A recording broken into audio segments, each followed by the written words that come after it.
Welcome, everybody. I'd like to thank everybody in Prescott Valley for turning out for this mayoral debate. First of all, I'd like to just thank the candidates. I'd like to thank Michael Whiting and Kell Palguta. Thank you both for being here tonight and also for running. Without candidates, we don't have a democratic process. So I want to thank you both for subjecting yourselves to the process of running an election. It can be challenging, and without you guys and gentlemen like you and ladies as well, we wouldn't have a democratic process. So thank you both for being here. We're kind of at a historical moment. Prescott Valley is a unique community in that we've had a mayor for the last 25 years or so. And so we really haven't had these opportunities to debate for mayor. And so tonight is kind of a historic moment where our mayor is retiring and we have two new candidates. And so it's exciting to get back into the mix of things with Prescott Valley in this process. I'd like to thank our sponsors for tonight, Central Arizona Partnership, YCCA, and Signals AZ. Without sponsors, this event wouldn't be possible. And I'd like to just let everybody know online, and we're really thankful to be at the event spot in Prescott Valley. It's a new venue, and we're excited to be here and experience this new place and all the benefits it has. So thank you for everybody for participating. Just for the audience, real briefly, our format tonight, so everybody knows what we're going through. I've already briefed the candidates and they're informed. We're going to allow each candidate to open up with a 2-minute introduction, and then we'll jump right into the questions. And we've already drawn a name, and Kell Palguta will answer the first question. Each candidate will have 2 minutes to answer their question, and then the other candidate will have a 1-minute rebuttal to that question, and then that question will be over and we'll move on to the next question. About halfway through, we're going to allow the candidates to ask each other a question, and then once we get done, if time's permitting, we're going to have the audience ask a question or two. And then once we're done with all the questions, then the candidates will each have 1 minute to wrap up their closing statements. And both candidates have indicated to me that they're willing to stay around for a few minutes afterwards to shake hands and answer any personal one-on-one questions with anybody who'd like. So with that, we shall begin. Kell, I think you drew first, so we'll let you open up with your 2-minute opening. Great. All right, everyone, I usually do this in about 6 or 8 minutes, so I'm going to try and do it in 2. My name's Kell. I'm running for mayor. I moved to Prescott Valley in 1996 from a small town in Maine. Both my parents are factory workers, and they taught me very young that I needed to either work hard, make a difference, and if there was anything in life that you needed to do it honestly. 1996, I moved out to Prescott Valley. I became the youngest police officer ever hired by the police department. I was able to obtain my bachelor's degree from Northern Arizona University. I obtained a master's degree from New Mexico State. That has allowed me to teach since 2003 at Yavapai College. I'm also the president of Prescott Valley Little League, going on 6 years actually. So I'm proud to say that I've logged almost 5,000 hours as a volunteer here in Prescott Valley. During the course of my career as a police officer, I was involved in 5 broken bones, 4 surgeries, 2 police shootings, and I was even one time hit by a stolen vehicle, thrown up onto the hood of a car, went through a fence, over a curb, where after approximately a football field, I rolled off. And people say, Kell, you call that a successful career? Yes. And then the next question is, would you do it again? Yes, I would. Because for the same reason I was a police officer is the same reason I want to be mayor. It's because I want to make a difference in Prescott Valley. I want Prescott Valley to be the place where you can be born, grow up, go to school, fall in love, raise a family, and retire. In order for that to happen, there's a few things that we need to do. We need to work on schools, we need to work on jobs, we need to work on medical. Those things don't happen overnight. So I have a plan for each one of those things in order to implement that. So hopefully tonight we'll have some time, we'll be able to talk about that, and we can get into it a little bit further. If we don't, feel free to check me out on my Facebook page or my website, or even ask me a question afterwards. Thanks, guys. Thank you. Michael? Good evening. Thank you for allowing me to be here and present some of my background and information to you, so thank you for that. I was born and raised in Tucson. By the way, my name is Mike Whiting, and I am running for mayor as well. I graduated with a bachelor's and master's degree from the University of Arizona, and that's where my father went, where he got his law degree. I'm a 4-year Air Force veteran. served with my wife for 4 years. And I am married, obviously, and have 2 sons and 4 grandsons. I've lived in Prescott Valley for 13 years. I've had 5 years of experience on the Prescott Valley Town Council, so I think that gives me an edge in terms of this competition between the 2 candidates. And before that, I was on the Planning and Zoning Commission. I was a commissioner for 2 years. So I think that gives me some information in terms of how our government works, what the ins and outs of our council are, and I'm ready to hit the ground running today. There is no catch-up as far as I'm concerned relative to my experience. I'm a common sense leader, and as I've mentioned before, I have a strong work ethic, and I will pledge to make decisions that put people and residents first. I'm happy to report that I am fortunate to have our existing mayor's personal endorsement, and I appreciate that because I think he has a confidence that I can lead this community as mayor after he retires. Some of the goals I have is financial stability, which is very important for our community, focus on community and economic development, and I'll get more information hopefully in terms of what that means. I'll focus on public safety and crime reduction, traffic enforcement, things that I hear a lot about from our residents right now. I'll focus on regional transportation, promote planned and managed growth that we have, I think, today, and I'll communicate and listen to our residents by creating quarterly town hall meetings where businessmen and residents can come and ask questions to get more information. Thank you. Thank you both. We'll get right into the questions. Mr. Palguta, you were first. The question is, what are the biggest financial challenges facing Prescott Valley, and how would you address it as mayor of the town? So our financial challenges are, one is jobs. Jobs is a big underlying issue for the residents of Prescott Valley. For so long, we've had people that we've had ACE and M&I Bank, or I'm sorry, M&I Windows, and places that have actually provided a good job for our citizens. But as our town has grown, we need to be able to provide more jobs that pay better wages for people to be able to stay here in Prescott Valley. Too often I hear that people grow up here in Prescott Valley because their parents were here, they get married, and they often have to leave because they're looking for a place where they have to earn a good living and raise their family. So we need to avoid that. We need to keep people here, and as I mentioned, I want them to be able to raise their family and be able to retire here. And one of the biggest focuses is bringing jobs to Prescott Valley. Mr. Whiting, a 1-minute rebuttal if you'd like. Yes, I would. I don't think we have a financial issue here. I think if you look at our community, we're very stable in terms of our financial status. And the reason we are is because we look every year in terms of what's important to our community. And we do that through such things as a balanced budget. We do have a balanced budget. And apart from that, we have a rainy day fund that we utilize for unforeseen circumstances. And we've used that before in terms of our recession we had several years ago, which helped us remain strong, keep our employees there, and to provide, I think, a quality of life now as a result of coming out of that recession. So I think we're doing very well.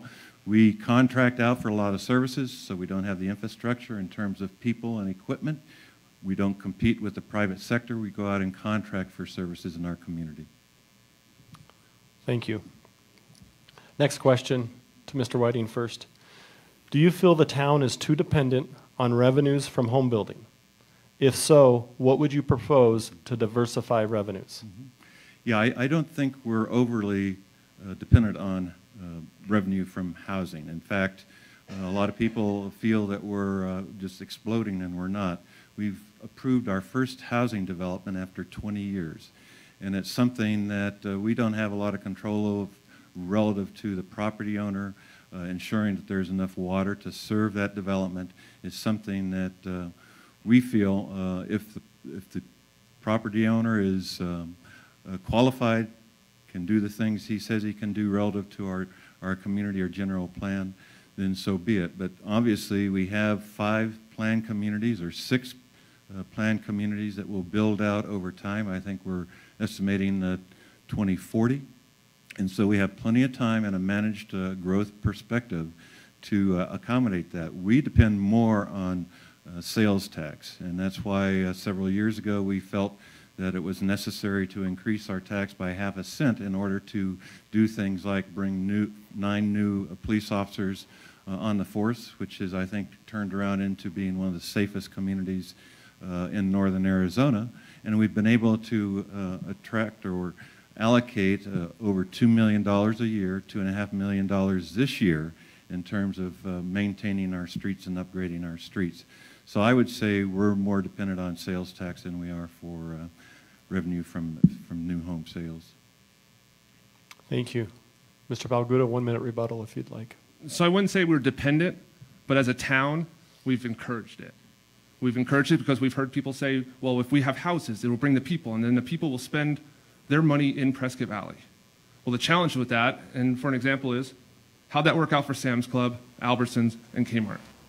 So what we need to do in order to increase our financial pockets is to make Prescott Valley that destination city where we have those festivals and concerts and events, and we bring people from outside the Prescott Valley area to come to Prescott Valley, and then they spend their money at the Walmarts and the grocery stores and the restaurants. And this would benefit us just as if we were to build houses and add more people. That revenue will still come the same way, and we make Prescott Valley that destination city that we all want to have.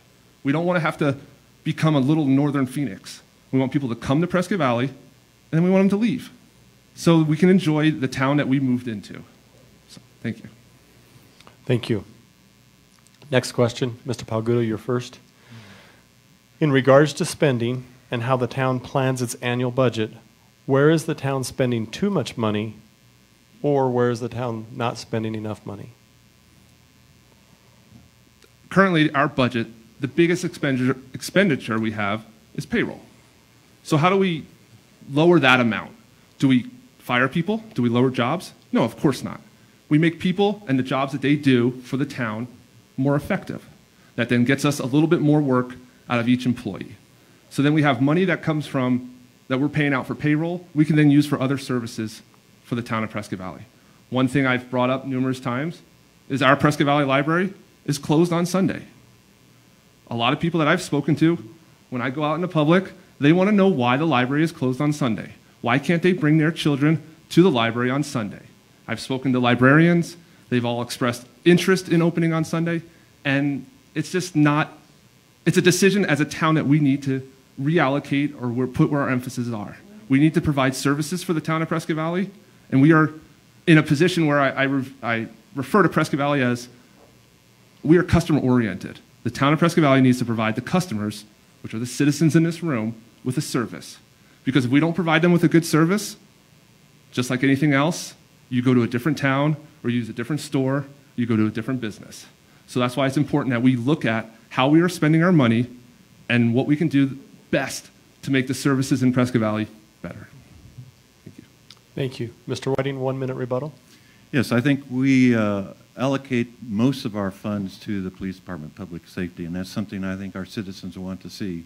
And as I'd mentioned before, we were fortunate enough to raise our sales tax and then accommodate hiring 9 new officers in our community, and we've seen benefits already from that. And I don't think our community, our residents would want us to change that.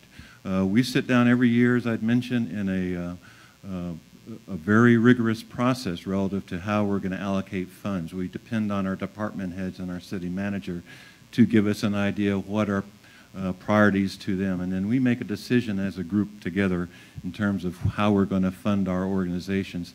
This year, we've determined that it's a zero increase for operations for our departments, and we feel that was necessary in light of some of the new construction, like the police department that we have going on right now, capital expenditures. So police department, public safety is where we've focused our attention. Thank you. Mr. Whiting, the next question is to you first. The housing market has been very good. Home builders continue to build, and prices are slowly increasing on the average home price paid in Prescott Valley. With this rise in home prices, some argue the community is becoming unaffordable to the working family. As a solution, workforce housing has been proposed in many communities. Prescott recently approved such a development. Do you feel there is a need for workforce housing in the Prescott Valley? What would you propose? Do you see a place for the town to assist in getting workforce housing built? Yeah, I like the concept. I know Prescott is looking at that. In fact, I think they're looking at tiny houses as a way to accommodate less cost, but to accommodate a population that needs that. And I think that's something that I have an open mind. I think our council does, and it's something I would be willing to pursue. We do have, I think, a shortage of rental properties, so that kind of cuts out a certain segment of our population. We don't have a lot of homes that are rental homes. So we're in a situation where we want to provide services or housing for, I guess, those who can't afford the higher priced housing. There just isn't a lot of stock right now. So this is a great alternative. You know, like anything else, it would take time to implement, and it couldn't be done, I don't think, by the town in isolation from our community and our partners around in the region. And that's one of my things. I feel that we need to partner with some of our cities and towns, county, educational facilities to see what we can do to accommodate not only the need for housing, but other needs like water, transportation, as issues in our community that I think we can step up and address. Thank you. Mr. Palguta, 1 minute rebuttal. Great. So there's actually two problems that we talk about. There's the rental problem, and then there's the cost of housing. So one of the things that we need to look into is revitalization grants that allow landlords or owners of homes that are renting out their properties to get upgraded from grants with the promise that they will cap their rental price. Right now, you could rent a house for $1,600 a month. According to our general plan back in 2010, the average rental price was $856. So if there's anyone in this room that's renting a house for $856, please let me know, because we can probably get a lot of people into that. So one of the keys is that, and we also need to focus on the housing. We need to work with our developers. We're continuing to bring in more and more homes. We need to work on negotiating with the developers on what they can do to provide us with affordable homes for people that are the teachers, the EMS, the firefighters in our town. And I have a plan. If you check out my Facebook page or my website, you'll be able to see about it. Thank you. I do want to remind the candidates, the closer you stay to the mic, it'll pick up on the internet a little bit better.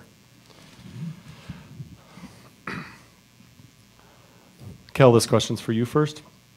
What is the town's greatest economic development opportunity in your eyes? The greatest chance we have to improve our economic footprint is to collaborate with the city of Prescott and work on what we can do to develop and bring in either low manufacturing jobs or high-tech jobs. There's no need for us to fight over a manufacturer or a high-tech plant with Prescott. We need to join forces, work together, because whether that manufacturing is physically located in Prescott or Prescott Valley, it's still going to affect the citizens of Prescott Valley. We have right now an airport just north of Prescott. That right there is a huge vitalization to bring in more people. But the problem is we need to shine the spotlight on Prescott Valley. I use the example of if you drive by a business and they don't have a sign, you don't know what they sell, you don't know when they're open, are you going to stop in there? No. It's our job as leaders of Prescott Valley to make sure that places in Southern California or the Pacific Northwest, those companies know what Prescott Valley has to offer. And then we can draw those companies, either have a hybrid or a substation in Prescott Valley to provide us with jobs. That's where the future is. Thank you. Mike, a 1 minute rebuttal? Good.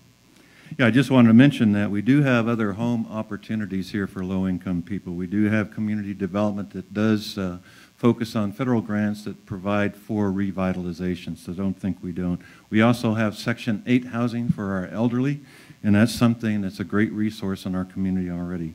We have something right under our noses as we speak relative to the greatest, I think, economic opportunity that we could face right now, and that is we have 2 hospitals in our community, acute care and a regional rehab hospital. That's going to draw other medical facilities and like types of businesses rather than going out looking for something new. The other is education. We have Yavapai College and we have Northern Arizona University that are now collaborating to provide a 3-year degree, bachelor's degree in innovation. And so those are things I think we have to capitalize on rather than hoping that we can attract something to the community. And youth services is the other. We have a civic center or an entertainment center that can be used for that purpose. Thank you. Mr. Whiting, next question. Prescott Valley is touted as being one of the safest communities in the region and perhaps the state. With our continued growth path, do you feel we have enough police force covering our community to keep it safe and to meet the needs of our citizens? Yeah, I always think there's never enough. I think we can always do better. And in terms of our police officers, when I look at the ratios between our community and other like communities, of course we can grow and increase our police department in terms of more officers on the ground.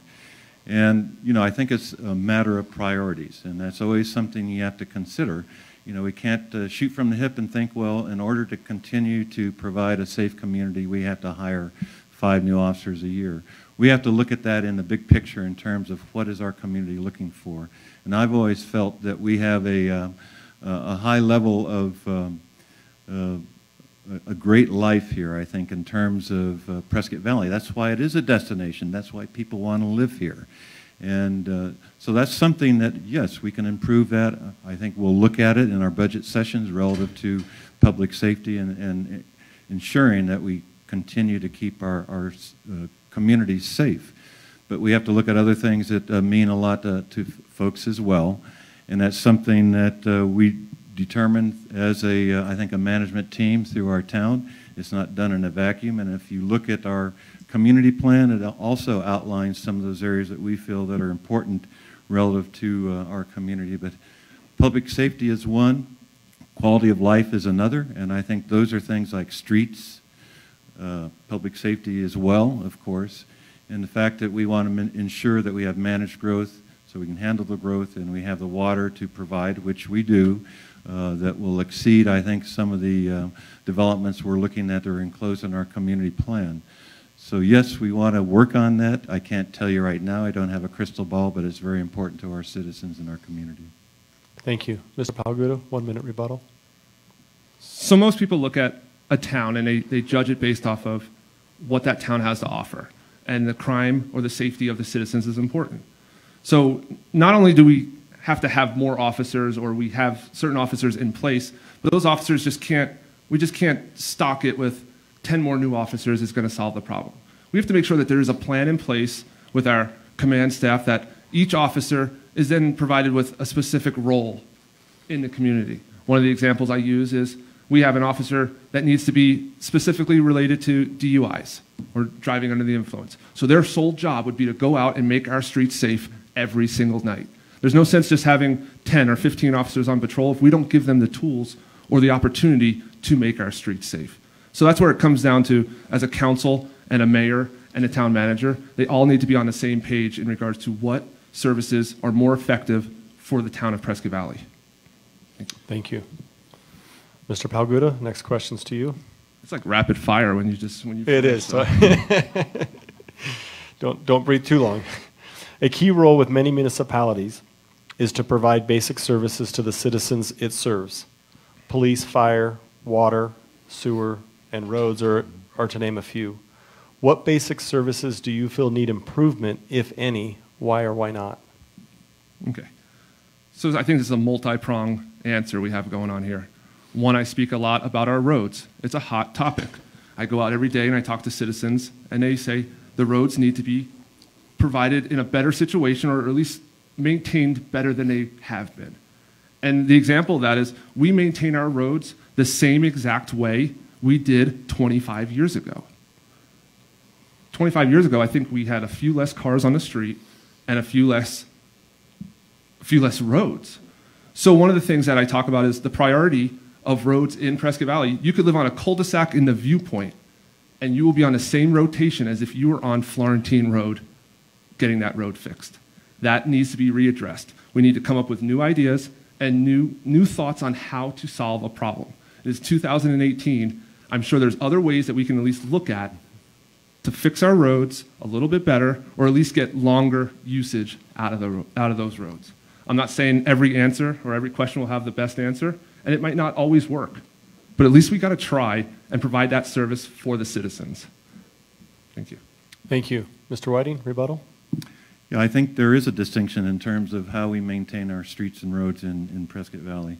One is that we do use chip seal, and I've done a little research relative to the use of chip seal around the country, and it's not an old school approach to streets that you'll find in subdivisions as opposed to Florentine. And Florentine is a main thoroughfare, and that's treated a little differently. It's not done strictly with chip seal. So we do make that distinction, and we do priorities as we do with anything relative to how we spend that $2.5 million in Prescott Valley every year. And if we wanted to bring up our streets to a 2018 level today, that would cost millions of dollars. And it gets back to where are our priorities in terms of how we want to spread the funds that we have to ensure that our quality of life for our residents are going to meet their needs. And so there is a distinction. So the way we do it in terms of chip seal is not old-fashioned, it's not old school, it's the way it's done around the country in residential areas. Thank you. Mr. Whiting, next question to you. Leadership is a key factor as mayor of any community. Prescott Valley is no different. Leaders can motivate their staff and really move a community in a positive direction. As mayor, what style of leadership will you bring to the town if elected? Mm-hmm. I think it's always important because I have 5 years on the council, which my opponent does not. I've had 2 years on the planning and zoning, which my opponent has not. I have gone through the Prescott Valley Citizens Academy. I've gone through the Prescott Valley Citizens Police Academy. I've donated a lot of time in terms of my tenure on the council. And I think I'm a collaborative individual. That's something that I learned when I was going to school at the University of Arizona, is that you have to work with 7 people. So the mayor is there as a convener. He's a leader. He makes sure we keep meetings on task. He's the face of the community out in the community, but we have to work together. And so I'm a collaborative person, and I have an open mind. And so when there are questions relative to how things should be done, I'm willing to look at how, what other options there are. But we depend also on our experts in different fields, and that's our department heads in Prescott Valley. Our department heads bring to us, I think, the expertise we don't have. And I have over 25 years of public sector experience where I've worked with million-dollar budgets and programs. So I know what it takes in order to get a project done and utilize the funds in an efficient and effective way. And so I think the bottom line, as I've mentioned, is I'm a collaborator. Thank you. Mr. Palguta, 1 minute. So I'm actually going to give you an example of what I've done and how I've led and how it's been effective. As I mentioned earlier, I still am the president of Prescott Valley Little League going on 6 years. And I don't know who here has ever volunteered for a committee or a role in the community, but you spend your time and your energy helping people out, and you're not compensated for it. So as a leader of Prescott Valley Little League, it's my job to motivate people who have no other motivation other than just to help the community and keep them focused and keep them directed on task to provide a service for the town of Prescott Valley. And we've done a great job. And then you're correct, I have not attended the Citizens Academy. I actually attended the Northern Arizona Regional Training Academy for police officers. So I appreciate you mentioning that. You bet. Thank you. Thank you. Mr. Palguta, you're up again. Here we go. As you look at the current situation regarding Prescott Valley, what do you see as the most urgent issue facing the town that needs to be addressed? And if elected, what would you do about it? The urgent issue for Prescott Valley is, as I've mentioned earlier, making Prescott Valley a destination, making it a place in Prescott Valley that when someone says Prescott Valley, they say, yes, that is where they hold this event, this festival, this concert, this show, because that draws people to Prescott Valley. Otherwise, we're just a drive-through for Prescott. People never get out of their cars, they go to Prescott, they attend the events, they attend the concerts. We need to make Prescott Valley a spot on the map. And the key to doing that is creating involvement with the community. I hear every day from people that have different ideas on what they want to do to make Prescott Valley better. And they want to be involved. They want their voice heard. But up to this point, they feel like their voice means nothing, that they have no say in what's going to happen, that the people up in the ivory tower at council and mayor don't want to hear what they have to say. And that needs to change. So if people are willing to get involved and provide ownership for the town of Prescott Valley to make Prescott Valley amazing, then we need to give them that opportunity and get them involved and make Prescott Valley the great place that I want it to be and that you want it to be and the reason that you moved here. Thank you. Mr. Whiting, 1 minute. Yeah, I just want to make sure that we understand what volunteerism and paid work is. And, you know, I think I've contributed a lot of time to my community where I did volunteer. I wasn't paid to go through a process, wasn't paid to attend the Prescott Valley Citizens Academy or Prescott Valley Citizens Police Academy. I think an urgent issue is primarily the fact that our citizens feel that we should be financially responsible. If we're not, anything we talk about, everything we talk about will not happen. We'll begin to see issues that we can't control if we weren't fiscally responsible and have fiscal responsibility. So, you know, I think it's a misnomer to think that the council and the mayor will not talk to people. That's just not true. There's various ways in which people can communicate. They can come to our meetings, they can communicate online, they can give us a call. In fact, my business card has my cell phone number on it, so I think, again, that's something that's not factual. And, you know, this is a destination. Why are people coming here? Because they want to live here. They may drive through to Prescott for some services, but they come back to live here. Thank you. Mr. Whiting, next question's to you. What key strengths or skills will you bring to the office of mayor? Well, I think I was actually educated for this job. And the reason I say that, I have a master's in public administration. And that's what a lot of what we do in terms of council people and the mayor is public administration. So I think from an educational standpoint, I'm qualified. I think I've mentioned before, I have 5 years experience on the town council. That means a lot in terms of how I know the council works, how our town government works. And then as I'd mentioned, I was planning and zoning commissioner for 2 years, and that kind of set the stage for me, prepared me for council in terms of what to expect, especially when we're seeing applications now just about monthly relative to different aspects of our community that we need to know how to deal and treat with and determine what's that mean to me, what's that mean to our community, because obviously I'm there for our community, not for me. So I think, you know, I would just leave it at that. Thank you. Mr. Palguta, 1 minute. Yeah, he's correct. I'm not educated to be a politician. My whole job, my whole life, I've dedicated the community of Prescott Valley to better every single day to make a better tomorrow. So my job as mayor is to make it a better place.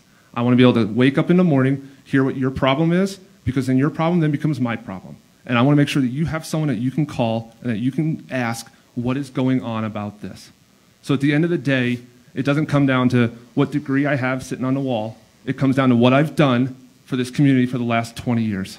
So that's where it comes down to. You have to ask yourself, who is out there on the street, who is out there helping people, who is out there volunteering over 5,000 hours as Little League, and just so everyone here knows, you don't get paid to volunteer at Little League, okay? Just so we're clear on that.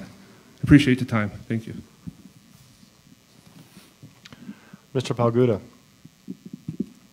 what would you describe as your greatest weakness being elected to the office of mayor?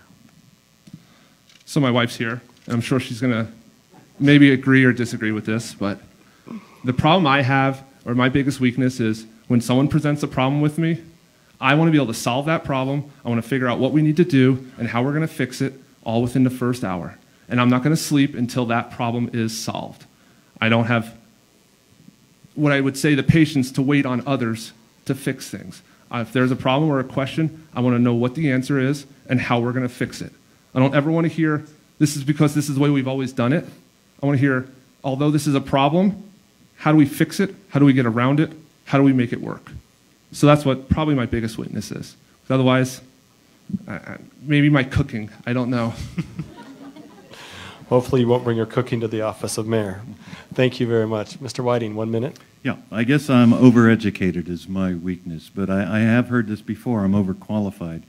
And of course, we're both politicians here running for office, and I know that he has an education as well, so we are very educated politicians. But if you went to the University of Arizona where I got my master's, they would look at you kind of strangely and say, well, public administration is not politics.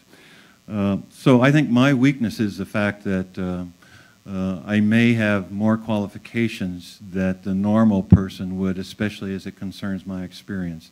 And that is, I've been on the town council 5 years. My opponent has not. He's not done any volunteer work with the town. He's done paid work for the town. And so I think that's a great distinction here. So thank you. Thank you. Mr. Whiting, the town of Prescott Valley recently issued a Level 2 Water Conservation Alert, which has since been canceled, requiring the town residents to conserve water by restricting usage due to a combination of a medical operational failures and record water usage as a result of the hot and dry weather conditions. Are you aware of the components of Prescott Valley's water management plan, and which component do you feel is most important and why? Yeah, I think the issue you're talking about began and ended in 1 week, less than a week, in fact, and that it was because of equipment failures as part of the pump or pumps. And as a result of that, within 2 weeks, the council did determine that we're going to drill 4 new wells. And so I think drilling wells in order to compensate for the loss of perhaps pressure or the loss of a well is probably the biggest factor in terms of providing water to our community. If you weren't aware, I think our community doesn't use water as one would think. They conserve quite a bit. In fact, I was looking at water levels the other day, and our consumption is at 2006 levels. So there's not a water shortage here relative to pumping. It's just the equipment that has gone bad. And I think the component is obviously just replacing some of those wells. Some wells we have that we don't use because of one issue or another. Some of those we're going to rehab. So I think that's something the community should know and be aware of, is that we have over 30 wells that provide us water every day. And when we had our level 2 notification, it only impacted us in terms of how often we would water our lawn, not every day, but every 3 days. So it wasn't an issue I think we felt that was not manageable, and you know, I think we have it under control relative to ensuring that that does not happen again. Thank you. Mr. Palguta, 1 minute. So water is always going to be an issue in Prescott Valley, or always going to be an issue in Arizona at least. It's hot, and depending on who you ask, depends on how much water we have. One thing that we can certainly make sure we do is something that Prescott Valley doesn't do, but Prescott does. And they offer their citizens an opportunity to provide water catch systems. They get a credit for that. They get a credit for using low-flow water valves, low-flush toilets, things where each person is actually taking a proactive approach to saving a little bit of water, and then the town or the city, depending on who it is actually giving these people a reward for taking that extra step. So that brings and it creates an ownership with each person in the town of Prescott Valley. They have that ownership where they're, you know what, they're making a little bit of a difference. So who knows if it's on a grand scheme of things, but at least everyone's trying to do their part so we don't have to worry about pumps stopping or having to drill new wells. Thank you. Thank you. Mr. Palguta, what achievements, personal or professional, are you most proud of? I am the father of twins. So who here can say that? That a boy right there. So my biggest accomplishment was the day my professional accomplishment was the day I became a Prescott Valley police officer, because I knew that it was going to give me an opportunity to every single day go out and make a difference. Whether it was something small, and when I say something small, it would be little Johnny's bike is missing, or something significant where I was investigating murders and trying to speak for the person that was no longer here to speak for themselves. So that is key when it comes down to deciding on what you do every single day. So I'm hoping that I can carry that along as mayor and have those accomplishments where we are going to be able to meet with people and talk to them, and they'd be like, you know what, we are staying here now. We're not moving down to Phoenix. We're not moving out of state because of you, because you've brought jobs here, or you've brought medical services here, or you've brought education here to make a difference. Thank you. Thank you very much. Mr. Whiting, 1 minute. Yeah, my proudest moment, I think, is what brought me here to Prescott Valley, and that was that I was hired to run the United Way of Yavapai County as their executive director. And it was because I had that experience and that education that helped me obtain that job. And what that entails is that I, in 3 years, was able to raise close to $1 million that we could allocate then to 30 to 40 nonprofit organizations in our community and around Yavapai County. And I'm very proud of that because I think it has an impact on the services that are provided to our community. The other is that I just retired from the Prescott VA, where I was able to serve for 5 years, 24,000 veterans in terms of getting them access to medical care, acute care that they otherwise wouldn't have.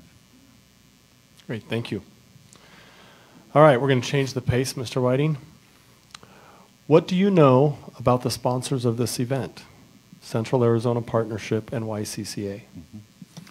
Yeah, I think I'm more familiar with YCCA, and I think I've had that linkage with the United Way even. I think I remember going on a bus trip and taking some of the folks that belong to that group around to look at different areas relative to construction-related things. The partnership, I'm familiar in general terms. I didn't really realize that we had such an entity here in Yavapai County.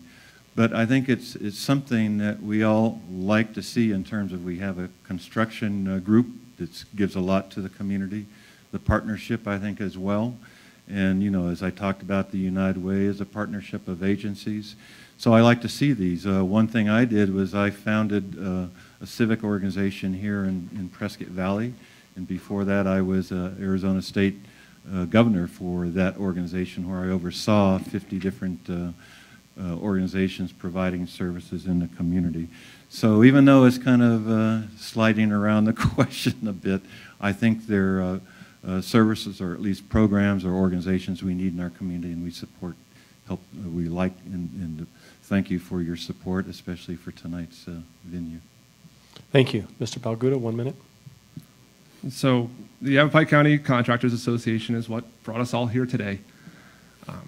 They are not, this is not their first time that they've done this, and I appreciate them sitting and taking the time. What they do for our community in regards to holding basically construction and our contractors and what we have going on in the community makes a big difference. And these folks, they're the glue that holds that together for the most part. Not in regards to anything else that I'm familiar with, but basically for that core group of information. So thank you. Thank you very much. Right now we're going to give the candidates an opportunity to ask each other a question, and I have each of their names in this bag.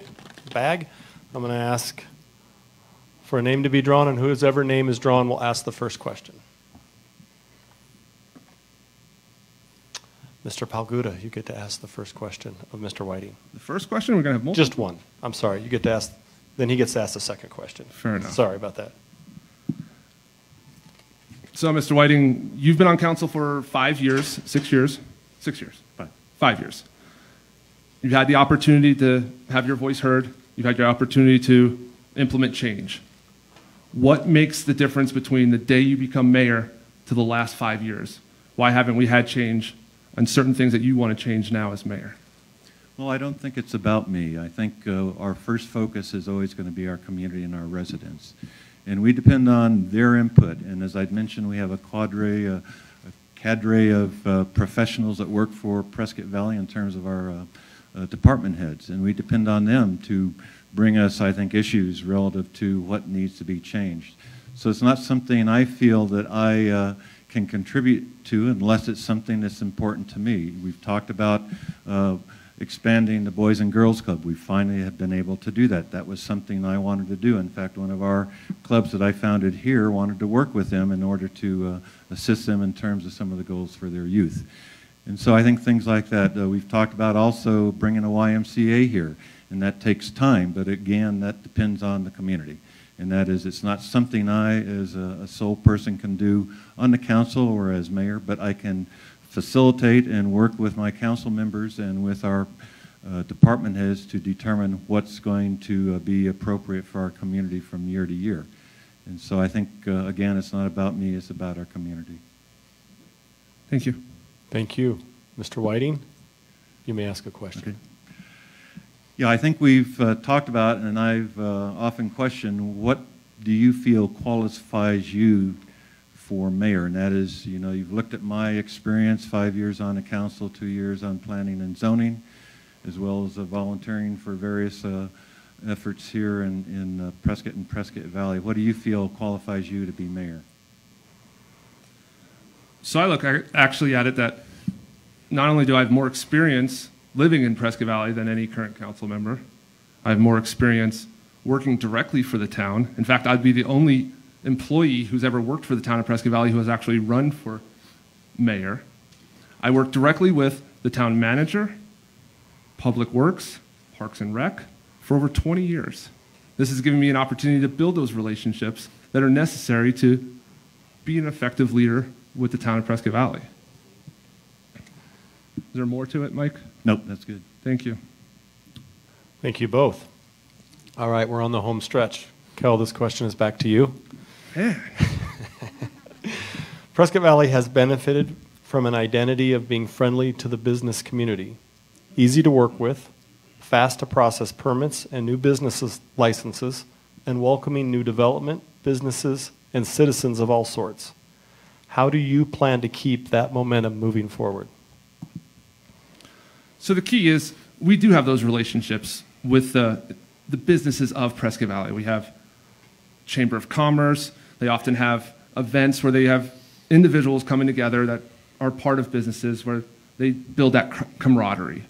The goal is to make sure that the businesses as well as the citizens of Prescott Valley have that ownership, where actually they can know that if they have questions or concerns or issues in the town, whether it's about parking or lighting or signage, that they have a phone number that they can reach out to and that their responses or the response coming back to them is done so quickly.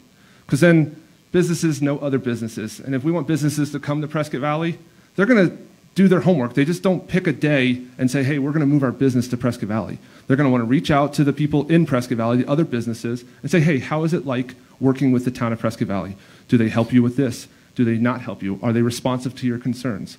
So the key in drawing those businesses to Prescott Valley is to build a strong foundation with the current businesses, and that's through communication and interaction on a daily, weekly, monthly basis. Thank you. Mr. Whiting, 1 minute. Okay. Yeah, I think we're considered a model in our region in terms of the turnaround as far as permits, other processes that developers and folks that are expanding their home or whatever the case might be. And it's usually around 10-day turnaround, which is very quick. And I think that's something that Prescott now is hoping to do. But staffing is always the issue. How do you make it better and more efficient? And that is with staffing. And we do with 2 people what I think Prescott does with 5 or 6. So we're more efficient and effective, but we could do more with more staffing. The other is that I think our businesses want to see less regulation and less taxes. That's what's going to attract them here. And again, the only tax we have to support our town is sales tax. So I think we do a very good job in that regard. Thank you. Mr. Whiting, we're back with you. As our mayor steps down from office, Mayor Skoog that is, Prescott Valley has become the largest, fastest growing community in the region under his tenure. With this election, a new chapter is about to begin. What is your vision for the community? I have a website, MikeWhitingForMayor.com, a little promotion there. But I have a vision page that shows about 8 areas that I feel we can work to get things done. And so I think those, spelling out specifically what you would like to see done in your community helps quite a bit. One is, I think in terms of something that just come up recently as an example, is our Parks and Recs department. We're currently going to pursue a master plan for Parks and Rec so we can determine what is needed in our community that perhaps we haven't asked our community for 10 years since the last master plan. And I have seen, I think recommendations from our opponent relative to amenities in like our Mountain Splash Park, which we do have those amenities. So I kind of question whether or not My opponent has the knowledge in terms of the services we provide in our community. But things like that, I think water is a big issue, and it's just a matter of awareness in terms of our water situation, which is very good. We don't make that call, the State Department of Water Resources does. And growth, you know, I think we have, as I see my opponent has too, our community plan, our general plan, and this is our blueprint in terms of what we plan to do in our community relative to vision. So this is my vision. I spent 2 years on the Planning and Zoning Commission developing this document, so I know it inside and out. So I think, if anything, this will guide me in the future. Thank you. Mr. Palguta, 1 minute. All right, yes, real quick. If you guys have trouble sleeping at night, crack this open and take a few pages and you'll be out like a light, because this is irrelevant to us, okay, folks? This is something that we used 10 years ago, but it needs to change and we need to improve on it. So in regards to what Mr. Whiting mentioned and me not being in the know to what the community is going on, yes, we have Mountain Valley Splash. Mountain Valley Splash has 200 people that are allowed in there. You go to Mountain Valley Splash on a Tuesday or a Wednesday in the summertime, you will have 50 to 75 people standing outside that door waiting for 2 people to leave so 2 people can go in. So yes, I think that that is outdated because we have not improved that service to Prescott Valley in over 20 years. So we do need splash pads where a family can go to a park, sit around in the shade, let their children play for free in the water, and have a picnic. So if that's being out of touch with the people, then I don't know what being in touch with the people is. Thank you. Thank you. Your last question, Mr. Palguta. From me, anyways. A basic service of the town is to maintain our roads. Do you feel we are doing a good job? And if not, what would you do? I think we've kind of covered this a little bit as well. I think what we are currently doing is not effective. I've brought it up. I've mentioned it on my Facebook page. I've taken pictures of the road on Florentine.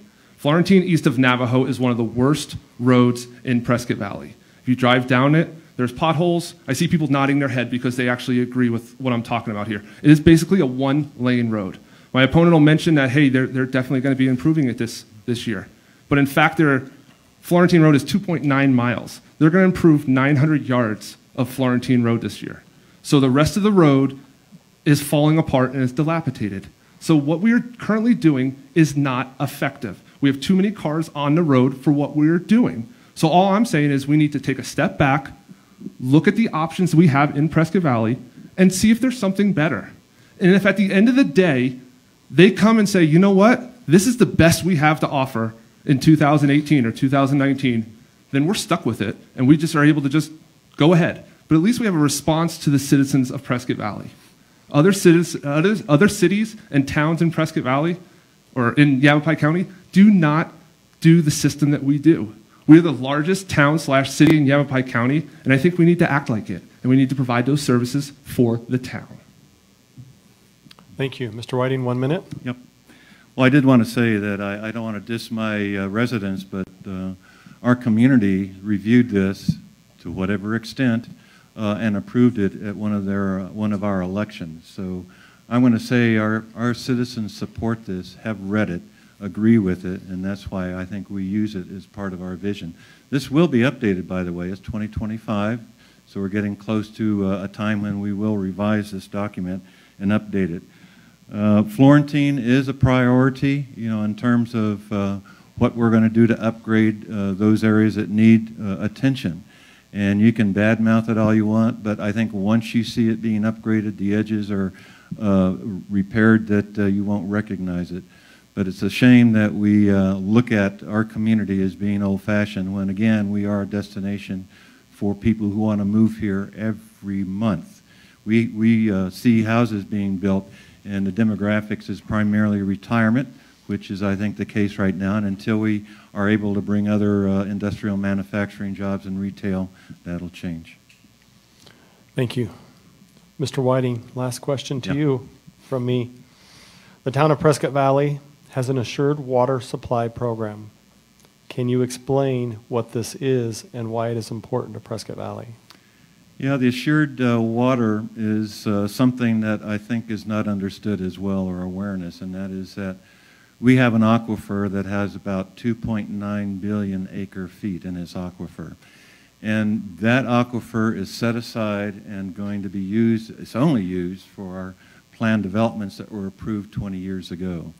And so it's something that, you know, I think if you look at what is 2.9 billion, it's about as close to 1 billion gallons that we have in terms of availability of water. But it's going again, since 20 years ago, only to our approved planned communities. These new developments that come up will have to utilize other water sources because it can't come out of our aquifer. The other part of that is that we have until 2025 to ensure that we will not use any more than what we replenish into our aquifer. So I think if we keep on the same trend we've had as far as conservation, water conservation, where we've been growing, biggest community in Yavapai County, yet our use is at 2006 levels, I think we'll be doing very, very well. So that, you know, I think the unawareness in terms of where the water for a new development will come from is something that the state determines and lets them or allows them then to go ahead and build or not. And so our water supply is not going to be, I don't think, damaged. And we have, I think we take out about 1 foot per year in our aquifer. So I think within the next 10 years we should be meeting our goals, and we shouldn't have any water problems relative to our aquifer. Thank you. Mr. Palguta, 1 minute rebuttal. I just want to say you really picked a really exciting question to end this on. So real quick, basically what they're describing is the state of Arizona has a bunch of people that go to college and have doctorates and been around water all their lives, and they tell us how many credits we have or how much building we can do for Prescott Valley. We rely off of what they do because there's probably not many people in this room that have more education or more knowledge on the water. So that's basically, I don't think we need to talk anymore more about the water. The general plan, real quick, just so you guys know, was voted on by 6,000 people at the time, okay? And that 6,000 people, it only won 60% of the vote. So about 3,600 people that we were calling the Bible of Prescott Valley, 3,600 people are the ones that approved this. So they spoke for the rest of Prescott Valley at that point. And yes, it is a moving document that needs to be amended and needs to be changed. Then why aren't we doing it? Why aren't we adapting it to the way Prescott Valley is in 2018? Let's stop talking about 2010 and start talking about the future. Thank you. I think at this point we'll take a few questions from the audience, and I think we'll just follow the same format. So if you guys are open to that, Mr. Palguta, you'll be the first one to receive one from the audience, and then Mr. Whiting will let you rebut it, and then we'll do a couple that way.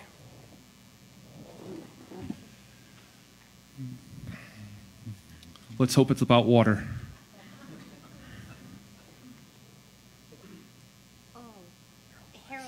Harold Wise, would you like to? Yes.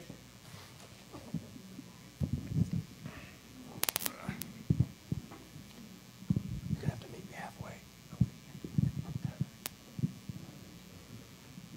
Thank you. This question would be for Mr. Whiting and both of you. Discussing the 2020 plan, and we're just coming up on 2020. Right. What do you see happening, and what this community can be in 2030? Well, I don't think we'll see much change in terms of what we're providing now. All of our citizens require, I think, a certain level of care or of services, and we're able to sustain that. And I think looking at the population projections, we're right on track in terms of this plan. And so, to plan without a plan, I think, is dangerous. Yeah. And however people look at that, that's their own opinion, but we need it to guide us relative to our future and vision. And indeed, it will be updated. I think we had a 2020 plan. We updated it to the 2025 plan. And so I think I'm hoping to really capitalize on some of the things I mentioned relative to healthcare, because it's a slam dunk in education. And even our entertainment center where it's a mecca for the Arizona Interscholastic Association relative to youth sports, especially playoffs. And if we can build upon that and bring, I think, more jobs in the community, then we'll see a growth. And I think the growth is tabbed at 3.8% per year. So I don't think we're anticipating a great, overwhelming growth in terms of our community through 2020. And so it's something that, you know, I've called a cottage community, and that is it will continue to provide the sustainable services in terms of public safety, ensuring that we have a stable budget. And I think those are things that our residents expect. And so I don't see a large growth impact in terms of that, and something that we can handle. And as issues come up, like if we want a new YMCA or we need to invest more in our streets that we hear, is something that we can address. But that's, again, found here. It's not a document that people want to read, but it's a guide for us to move forward in the future. Thank you. So Prescott Valley, we need to keep moving forward. That's the plan. We always have to be improving ourselves, whether we improve ourselves personally, through a business, or as a town. Mm-hmm. And as I mentioned, I want Prescott Valley to be that place where we can be born and grow up and have, you know, raise a family. Well, it starts with the schools, putting our support and making sure that we have a symbiotic relationship with our school systems, and we're supplying or providing that support system there. Then we talked about the jobs. A third thing that I talk about is retiring in Prescott Valley. Mm-hmm. Often I hear from people that say, you know what, Kell, I drive down to Phoenix 3 or 4 times a month because my doctor is down there. Yeah. Well, we need to make sure that we can provide a town that draws those doctors here, because it's not the doctor's fault that they're not here in Prescott Valley. We need to look in the mirror and realize that Prescott Valley needs to provide a service and a great environment that doctors want to come here and be able to provide those services to our citizens. Because otherwise, the only people we have to blame are ourselves. So it all kind of meshes together when it starts with schools and services, and I'm done. There you go. Okay. Thank you both. Okay. Before you leave.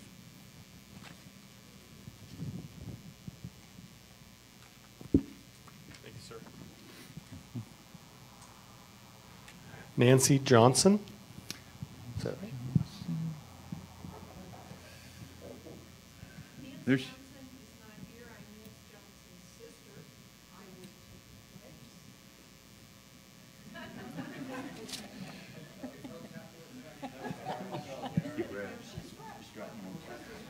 Oh, thank you.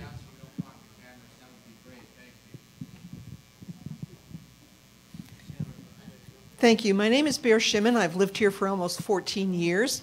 In the venue of development, do either of you have a concept, or would you put forward the idea of design standards for Prescott Valley so we don't necessarily grow like Topsy with a whatever here and a whatever there?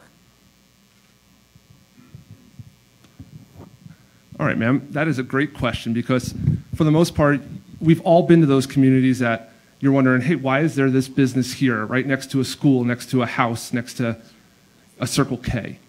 We have, for the most part, have designed where the commercial is going to be, where our residential is going to be, and as we move forward, we just need to make sure we are still on track with that. And I believe you said Topsy. We need to make sure that our roads are still in effect, not the quality of roads, but our roads development needs to be able to be looking forward towards the future. Because right now we currently have what? 2 streets that go from the north end of town to the south end of town. Right now we need to try to think ahead. We don't want to think for tomorrow. We want to think 5, 10, 15, 20 years, because that's what I'm thinking for. Because my twins, they're going to be 23 years old in 20 years, and I'm still going to be here. And I want to make sure that we have the roads and the commercial and the residential that is going to be able to handle all that. I don't want someone to leave Prescott Valley and be, man, who knows who designed that town? Who's in charge of that town? We need to have that plan, and for the most part, the key is involving the community and making sure that our administrators with the town are doing their job the way they need to do. And currently, right now, we have that. We just need to make sure that we continue that, because as time goes on, new employees come in, and we need to make sure that we are still following the direction that we should be. Thank you. Mr. Whiting, 1 minute. Yeah, I'm not sure exactly what is meant by design standards, but obviously, you know, if you do go through this document, you don't have to read everything. There are tabs. There are requirements when a developer comes to build homes, what they'll look like. And obviously, as a property owner, the developer, they'll have a lot of say into what that means relative to what they'd like to see. But we have standards and guidelines as well in terms of design standards. And if you're not aware, every development we have to date, 20 years ago, and then this newest one is a planned community.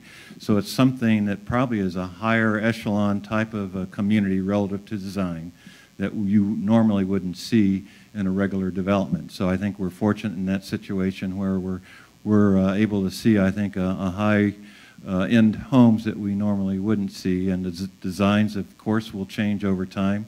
That's why I like where I live in Stone Ridge. It's not a lot like Granville, so that's why I chose that community. So we do have a lot of differences in terms of design, and the standards come with the developer. Thank you. Thank you.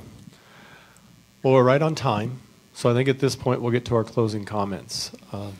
Mr. Palguta, you went first with your opening, so we'll let Mr. Whiting go first with the closing. You have 1 minute, and then Mr. Palguta, you'll be up. Okay, well, I think the most important part of, I guess, asking you to consider is to vote for Mike Whiting for mayor. And why would you want to vote for Mike Whiting for mayor?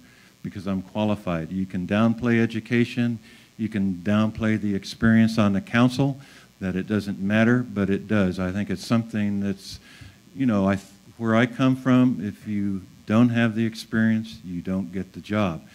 And I'm a hard worker. Once I start something, I'll finish it. There's been no opportunity otherwise to make sure my citizens are first. And so I'm asking you, when you consider Mike Whiting, if you vote for Mike Whiting, you'll be voting for Prescott Valley. Thank you.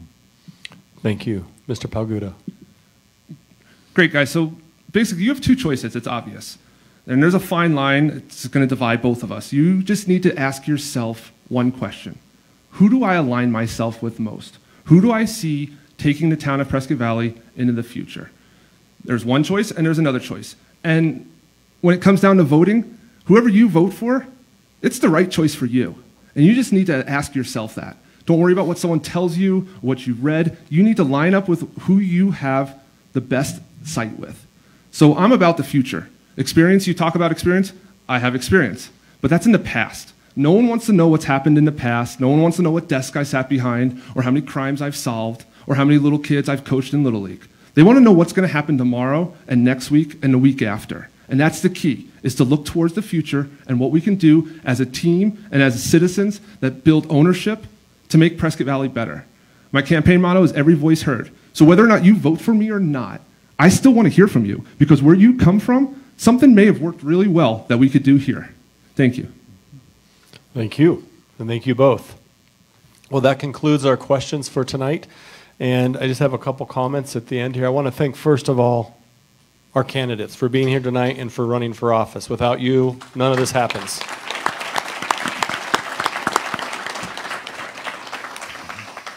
I want to thank our sponsors, YCCA and Central Arizona Partnership and AZ Signals, for helping to put on this event. I'd also like to thank the Event Spot for opening their doors for us tonight. What a great venue. But most importantly, I want to thank the citizens and the voters for being here tonight, and also for listening on our live stream. You're the key to this whole equation that we're after tonight.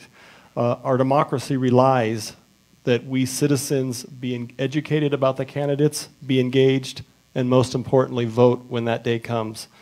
So on behalf of myself, Brad Fain, and YCCA, Central Arizona Partnership, I want to thank everybody for engaging tonight and being a part of this process. Thank you.